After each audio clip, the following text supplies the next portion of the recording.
Assalamualaikum warahmatullahi wabarakatuh.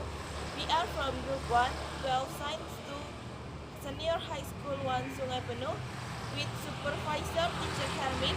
We will make Enzym with me, Ulfa Safira, and with my friend. I'm Agustine Rianti.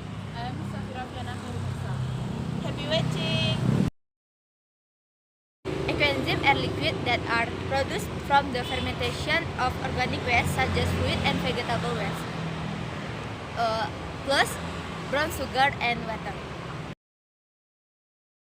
1.